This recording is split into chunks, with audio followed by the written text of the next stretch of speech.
Hey everybody, my name is Jared and I am a Master Mason in the state of Mississippi in the United States of America. And before we get into today's viewer's question, I have one for you.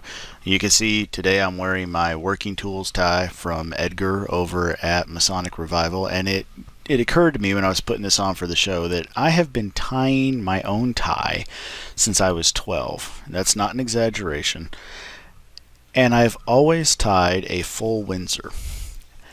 And I wonder what would you do? Do you have a particular tie that you like?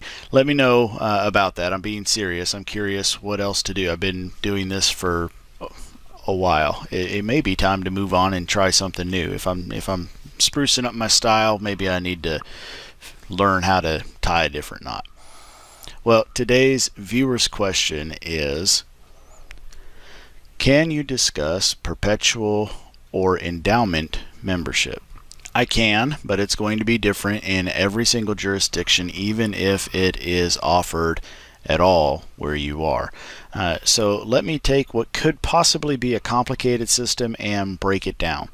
This is the idea of you paying a lot of dues at one time and receiving lifetime membership in the fraternity, with the same caveats that if you were to break laws of masonry and be kicked out, that you would lose that membership. So it's not that you wouldn't be able to lose your membership, but it is that you don't have to pay dues every single year. So that's potentially complicated system broke down. We're talking about lifetime membership. So the reason people would even think about doing this is because the funds are generally put into an account that generates interest.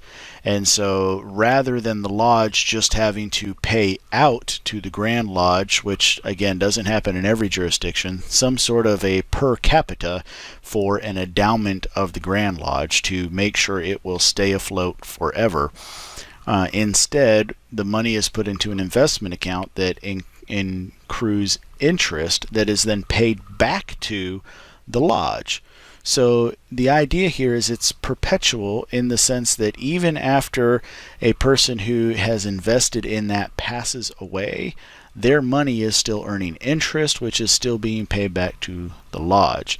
So the theory being that after time passes, you have more money invested into this account than you're putting into it, and it's starting to make more money than you're putting out. So that's the concept. The problem is interest rates today are ridiculously low, and so the payback lodges are seeing is not that great.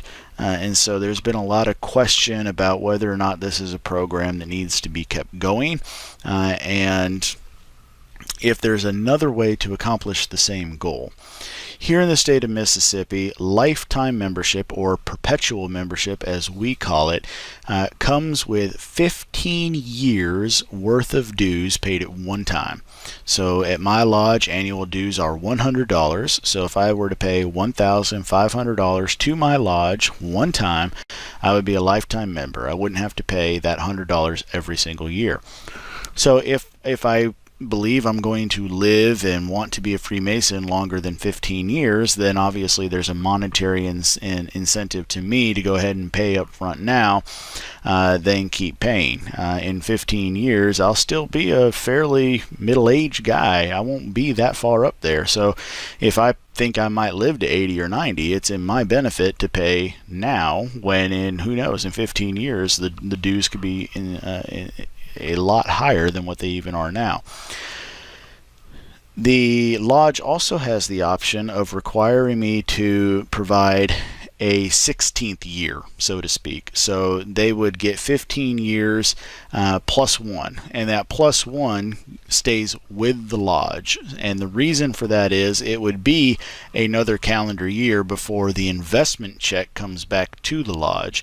So the idea is, okay, well, you still got to pay this year's dues, but then pay another 15 years on top of that. We'll put it in the investiture account, and you'll never have to pay dues again. So, and that's at the discretion of the lodge. They don't have to get that 16th year if they don't want to. So that's getting, I guess, maybe a half a step further into how the program actually works, why somebody would actually do it, and so forth, I can say that we do have several members of my lodge that are perpetual members, and the money we get back every single year is not even worth mentioning. One, maybe two members. I think two members would definitely totally eclipse that one check that we're getting from about a half dozen to a dozen members that have perpetual membership. So when it comes to the financial benefit of the lodge, unless something changes financially where interest rates start going up a whole lot higher, it's just not there for us. Now, thankfully, a lot of our perpetual members that are active members, they still pay an annual due anyway, just because they want to help out the lodge and keep us going and not be some sort of a burden, because they understand that the income coming back right now isn't doing us any good, but they wanted to make that investment so that if they were to pass away, the lodge would still receive some sort of a benefit. So, that's just their personal choice.